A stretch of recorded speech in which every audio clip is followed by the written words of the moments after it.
India gate, जहां हमारे शहीदों की कहानियां लिखी गई है, आज वही जगह कुछ स्लोगन्स का सेंटर बनी माडवी हिडमा के सपोर्ट में। एक ऐसा नाम जिसे सिक्योरिटी फोर्सेस सालों से एक डेंजरस माओइस्ट कमांडर बताती आई है, पर क्या लोगों को पूरी सच्चाई पता है? नमस्कार दोस्तों, मेरा नाम है प्रशांत सारस्वत और आपका स्वागत है क्राइम मिस्ट फाइल्स की आज की इस फैक्चुअल डॉक्यूमेंट्री में, जहां हम जानेंगे माडवी हिडमा की असली कहानी और सिक्योरिटी फोर्सेस के एक्शंस को। इस डॉक्यूमेंट्री में बताई गई हर एक details verified reports, official statements और सिक्योरिटी फोर्सेस के द्वारा दी गई जानकारी पर आधारित है। इसमें हमने अपनी तरफ से कोई भी फैक्ट ऐड या अल्टर नहीं किया है। आज हम जानेंगे कौन था माडवी हिडमा, कैसे सिक्योरिटी एजेंसीज ने उसे मेजर अटैक्स का मास्टरमाइंड बताया, और जानेंगे कि ग्राउंड रियलिटी उन स्लोगन से कितनी अलग थी। सेंट्रल इंडिया के डेंस जंगल्स, सुकमा डिस्ट्रिक्ट, यहीं से आता है नाम माडवी हिडमा।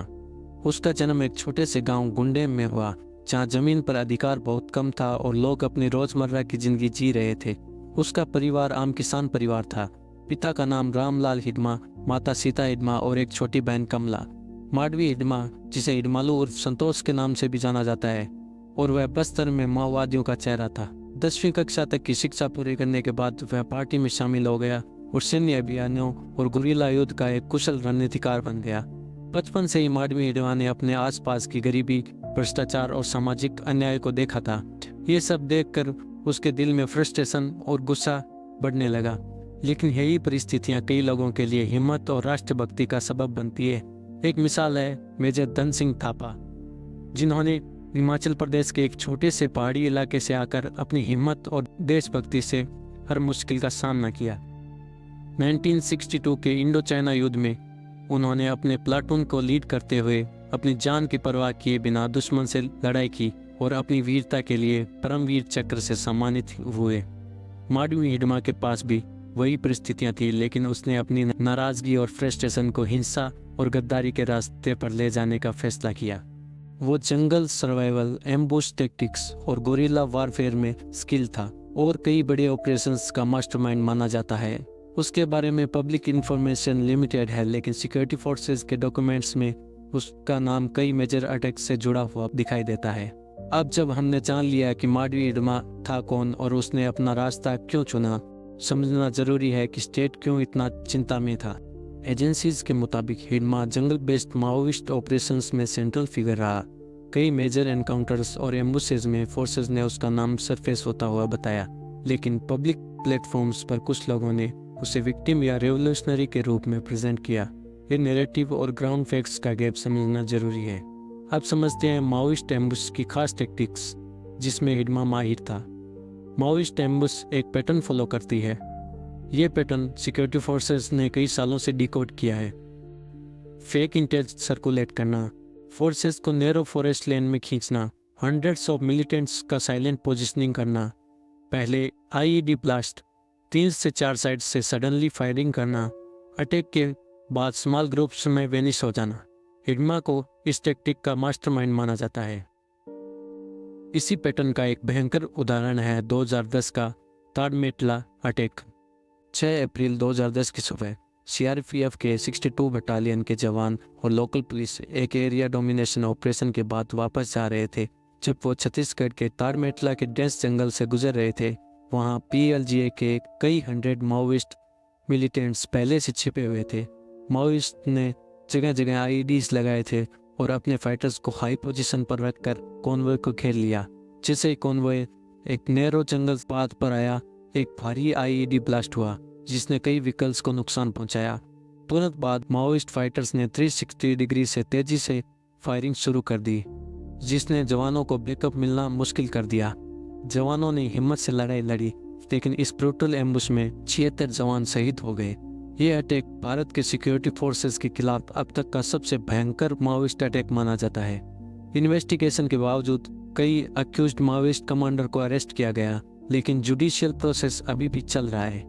ताड़मेटला अटैक ने न सिर्फ जवानों को हिला दिया, बल्कि ट्राइबल एरियाज में भी डर का और असुरक्षा का माहौल पैदा कर दिया, जहां विकास और शांति दूर दिखाई देने लगी।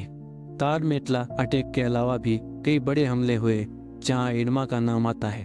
2013 में पॉलिटिकल कॉन्वॉय पर हुआ झीरम घाटी अटैक सिक्योरिटी एजेंसीज इसे एक प्रोफेशनली प्लान्ड एम्बुश बताती है। उनके मुताबिक रूट पर स्पॉटर्स डिप्लॉय थे, अल शेप्ड फॉर्मेशन सेट किया गया, वीआईपी व्हीकल्स को इमोबिलाइज किया गया, फायरिंग स्क्वाड्स ने सिक्योरिटी डिटेल्स को सप्रेस कर दिया। अटैक के बाद ग्रुप्स जंगल में डिसॉल्व हो गए।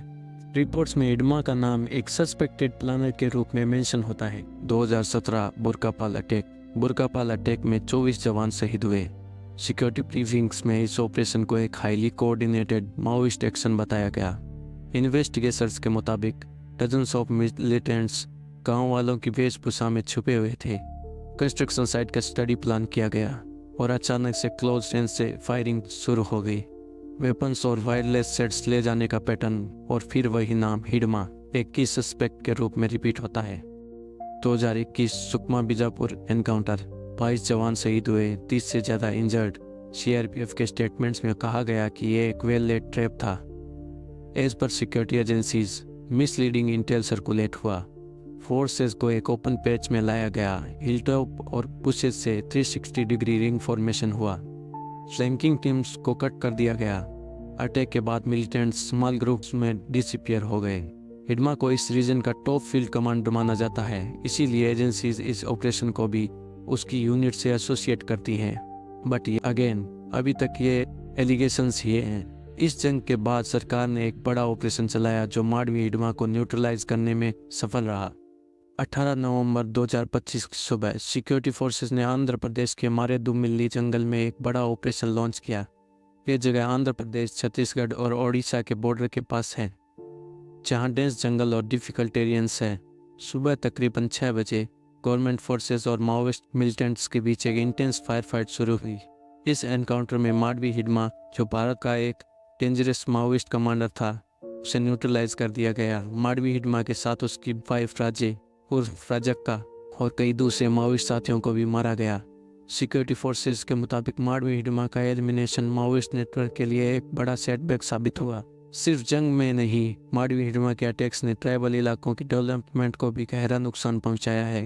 माडवी हिडमा और उसके ग्रुप के द्वारा किए गए अटैक सिर्फ सिक्योरिटी फोर्सेस के लिए चैलेंज नहीं थे, बल्कि जंगल के उन रिमोट एरियाज की डेवलपमेंट को भी गहरा नुकसान पहुंचाया। इंफ्रास्ट्रक्चर प्रोजेक्ट जैसे सड़क, बिजली, पानी सप्लाई बार बार रुक जाती है क्योंकि वर्कर्स को एम्बुश या अटैक का खतरा होता है।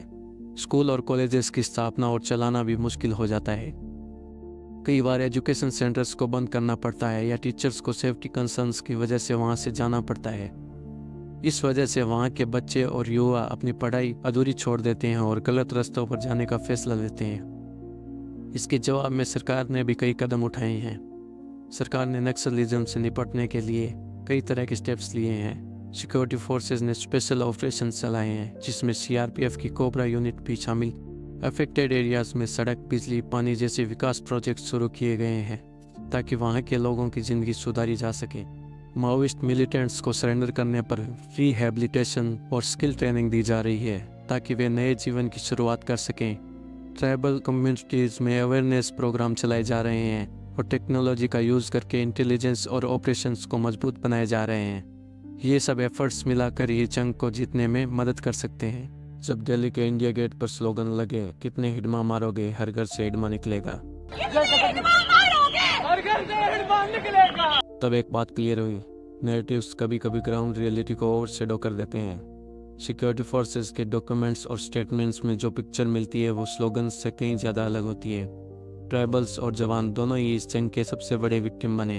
हिडमा पर लगे एलिगेशंस अभी भी जुडिशियल प्रोसेस में हैं। हमारा काम किसी को गिल्टी बताना नहीं, बल्कि वो फैक्ट्स बताना है जो सिक्योरिटी एजेंसीज और ऑफिशियल रिकॉर्ड में लिखे हुए हैं। इन्फॉर्मेशन ही पावर है। जब पूरा कॉन्टेक्स्ट क्लियर नहीं होता तब प्रोपेगेंडा ट्रूथ से ज़्यादा लाउड हो जाता है। इसीलिए ज़रूरी है कि हम ग्राउंड रिपोर्ट्स पढ़ें, सिक्योरिटी फोर्सेस के सेक्रीफाइसेस को समझें और नैरेटिव के पीछे छुपी सच्चाई को पहचानें। यह थी Madvi Hidma, fact versus narrative.